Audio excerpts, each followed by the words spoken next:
Good morning, everybody. Myself, Acharya Vishvendra, and today I'm going to discuss a worksheet on Wheatstone Bridge.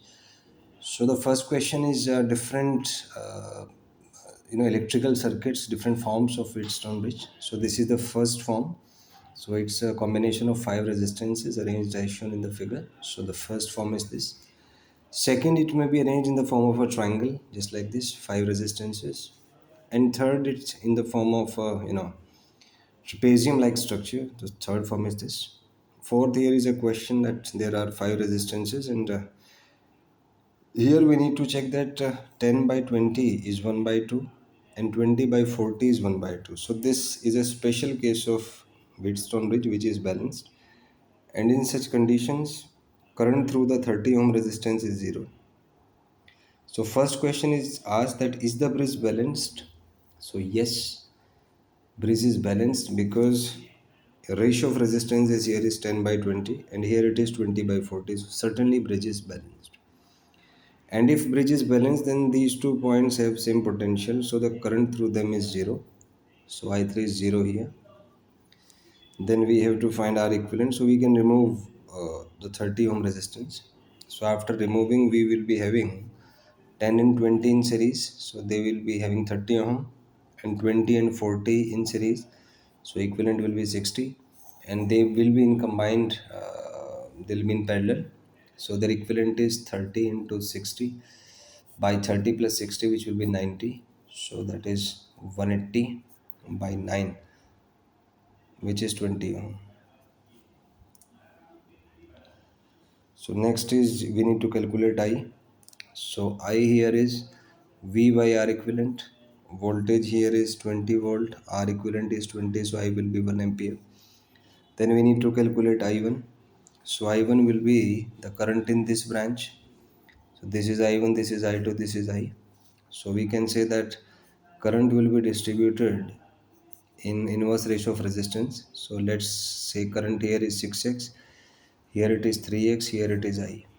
So from KCL we can say that I is equal to 9x. So x is equal to I by 9, which is 1 by 9. So I1 is current in 30 ohm, which is 6x. So I1 will be 6x, that is 6 by 9, that is 2 by 3. So this is 0.67 ampere. Then is I2. So I2 here will be 3x. So that will be 3 by 9, 1 by 3, 0.3 ampere, 33 ampere. Then is power in the circuit. So power in the circuit is I square into R equivalent. So I here is 1 ampere.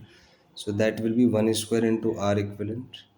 And R equivalent here is 20 ohm. So that will be 20 watt. Next is power across 10 ohm. So power across 10 ohm will be I1 square into R1. So here current is 2 by 3. So that will be 2 by 3 whole square into resistance is 10. So 2 by 3 whole square means 4 by 9 into 10. So which is 40 by 9. So 44 point, 4.44 watt we can say. Then the question is about power across 20 ampere, 20 ohm resistance. So 20 ohm and corresponding to point A. So A is over here in the lower side. So you can see A corresponds to this point. So power will be I2 square into R2.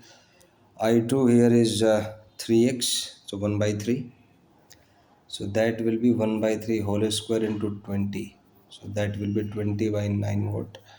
On solving we get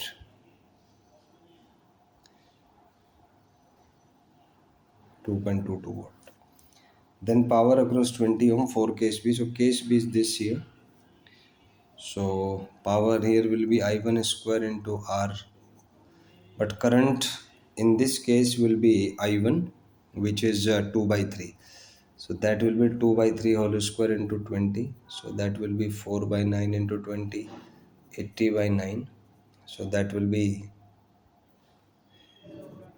72 and 8.8 watt approximately. Then his maximum power is dissipated across. So if we calculate, I think maximum power is across P24B. Then out of these, minimum power is across 10 ohm. Then ratio of Pmax and P minimum. So Pmax is 8.8, P minimum is 4.4, so the ratio is approximately 2. P minimum by P max will be 1 by 2 or 0.5. Then difference of these. So difference will be 8.8 minus 4.4, so approximately 4.4 watts. So in this way, you can make up the question. So you see the optimal worksheets. It's a concept of optimal physics, which is about developing your mind-brain system by gradual working and starting from the very fundamentals.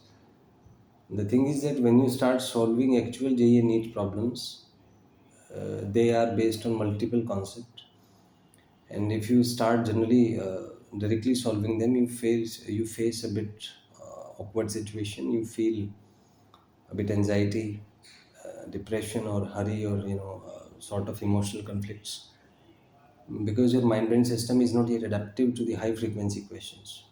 So the worksheet is a gradual learning program in which we increase the frequency of the questions gradually. You can analyze that the first question is very simple, and then gradually we increase the complexities, we increase the calculations, the manipulations, and the last question is generally the toughest of all of these. But there is a gradual shift in the hardness or the toughness of the questions, so which is based on psychological fact that we learn gradually. There is a continuous learning inside us. So the worksheets are based on psychologically designed mental patterns in which we learn in a gradual way, we learn in a recursive way. So it's based on recursive pattern of learning. So I hope this will prove to be boon to you and will certainly optimize your problem solving skills and will help you in making your fundamentals crystal clear. And that will certainly improve your performance. So if you have any doubt, you can ask in the comment section. Thank you and have a nice day.